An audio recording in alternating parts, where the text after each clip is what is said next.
In the criminal justice system, the people, Pimps, addicts, thieves, bums, winos, girls who can't keep an address, and men who don't care. are represented by two separate yet equally important groups. A cop, a flatfoot, a bull, a dick, John Law, you're the fuzz, the heat, you're poison, you're trouble, you're bad news. These are their stories. He is a champion professional bowler, everybody. You got to get into that bowling. Pretty cool. He doesn't need to rent shoes or rent a ball. He's got it. He's a champion. Now, he's bowling in a tournament. Can you make a lot of money as a bowler? I think you can. I think you can do well. I think it's a subculture of sports that not many people are aware of. But I remember in the 70s seeing those huge checks delivered to a lot of those people on the Pro Bowlers Tour. Wow. All right. Well, he's professional bowler Brandon Novak, 35 years old. And he's in the middle of a tournament midway through. And he is arrested, everybody. That's right. He's arrested for child pornography. All right. Yeah, what? They got him. He was first indicted in Ohio in January. Now he's facing 15 felony charges. 5 charges are involved with minor and minor. It's all this minor stuff, which it's all gross and awful.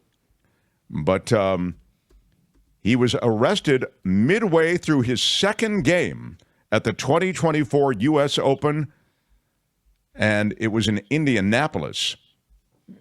I looked at the video, and you can't quite see him getting, but you see this commotion from other players, and that's what was happening. He withdrew from the competition, which is kind of what you have to do when you're arrested midway through. Kind of, yes. Yeah. But he still finished 36th, everybody. Yeah. There he is. Looks like he's coming in at about 5'9.5". And the cops were first notified of Novak. Now, here it is, if you want to try to see it. Can you see it, the commotion to the right? Oh, something's going on. Yeah, something's going on. Everyone's looking over there like, what's happening? Yeah.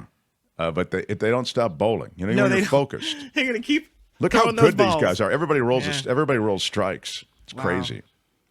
But it was all linked to his Facebook account being associated with child pornography. And anyway, he is in police custody.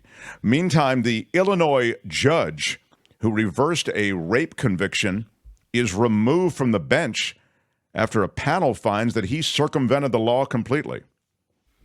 I know I'll be demonetized for all of this today. This is a show we'll lose money on, but I think these stories are important and do reflect parts of the society that we don't report on a lot for a lot of reasons.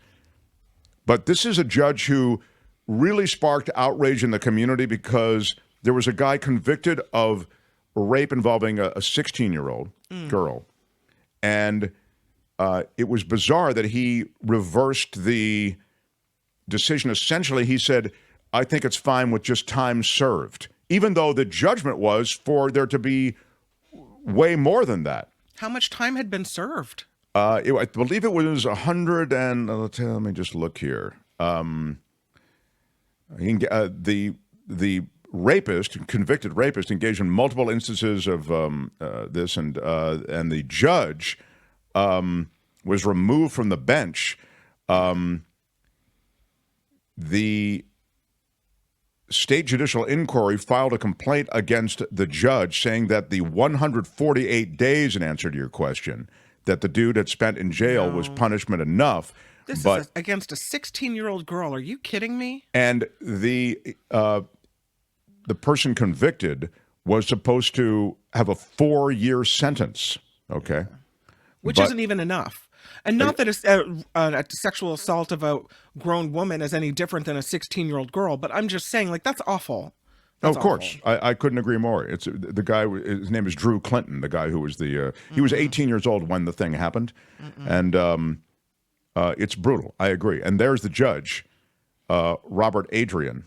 And Adrian, as I say, got huge blowback in the community when this hit the news. Good. And they removed Adrian now from the bench. So they could have just sanctioned or in some way reprimanded Adrian, but instead they removed Adrian, which means that the message was really sent and received. Days of looking the other way when you're talking about crimes against women, I hope have passed. And maybe I'm naive about that, but that gives me hope. Aside from the ongoing crime against women, which takes away their reproductive freedoms. Well, that too, yeah. In Europe, we don't limit our scope in law and disorder to just domestic issues. Farmers clashing with cops. I don't know if you did this story or not. I had to step up for a second. Farmers clashing with cops in Belgium. They sprayed the officers with liquid manure, and they threw eggs at them. This is an ongoing thing with them because the European Union's agriculture ministers are looking for ways to modify the pesticides that are permitted in growing agriculture and in farming in Europe. Now, this may surprise you because if you're like me, you grew up with this sense that, well, America has the toughest standards. We have the best stuff. It's the myth of American exceptionalism, right? But the truth is that the Europeans, they have much tougher standards on what pesticides can be used in the growing of all of these crops that are used in agricultural farming and in the economy that is associated with agriculture in the European Union. So they do it so much better than we do. The farmers are angry at the red tape and competition from cheap imports that also don't have to meet the high standards that the European Union farmers have to meet. So cops said that 900 tractors, and we're showing them to you now, had entered the city, many bearing down on the European Council building where the ministers were meeting. Smoke drifting through the air where cops in riot gear, sheltered behind concrete barriers and barbed wire, firing tear gas and water cannons at these protesting farmers. I mean, this is a big deal, okay? Many tractors lined up down main roads, blocking traffic. A few tractors forced their way through barriers. So this is an ongoing story, but you can see big pushback in the European Union from farmers there. They sprayed all of the officers with that manure. They coated that square with, that's all that brown stuff. Is that the manure that came that they sprayed with the police with? Yes, ma'am. That is. Gross. They're making their point. If I'm a cop, I'm calling in sick that day. No, look thank at that. you. Tony's got this. They set stuff on fire. They set the manure on fire. It's brutal. I mean, this is hitting them where they live, which is in the pocketbook. And so they're saying, hey, you're letting all this other agricultural product into our country. You're not demanding the same kind of restrictions on pesticides they use on their farming products, and yet and agriculture and, commodities, if you want to think of it that way. I'll say this, farmers know how to throw a protest. Man, it's pretty brutal. Yeah, if you're not watching on YouTube, it's worth clicking over to check it out. It's pretty amazing. So hay, manure, and as in all the other stuff I've mentioned, and fire. Quickly, I want to finish up with the case brought against the NRA and Wayne LaPierre. As you know, he is the face of the NRA for so many years. His ridiculous, illogical, irrational, and despicable resistance to regulations on firearms was something that he championed, along with the untrammeled Second Amendment rights and, self-reliance and freedoms. But LaPierre actually was soaking the NRA for millions of dollars that he spent on the good life. Private jets, lavish trips. Is anyone surprised? Outlandish expenditure, clothes. He spent nearly $275,000 on suits from a luxury Beverly Hills boutique called Xenia. And Italian food. Over 15 days, the NRA spent close to $6,000 at Landini Brothers Restaurant. Travel. He spent nearly $250,000 on flights around the world, including Italy, Budapest, the Bahamas, and Reno, Nevada.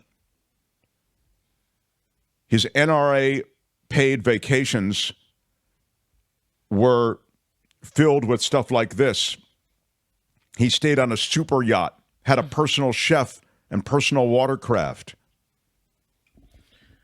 He had pricey gifts like a handbag, a $1,260 handbag that he purchased from Bergdorf Goodman. I guess fitness gear. When you see all the money that you're giving to politicians, you think, I want some of that. Why not? Just free money to go around. Might as well live the high life. No one called him out on it, and he was the face of the NRA. But now, in this court judgment, he's been fined, and he will have to repay millions of dollars. Wow. That is Law and Disorder for today.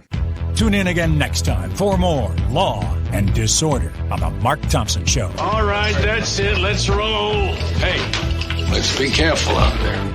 Hi, it's Mark, and I thought that was great.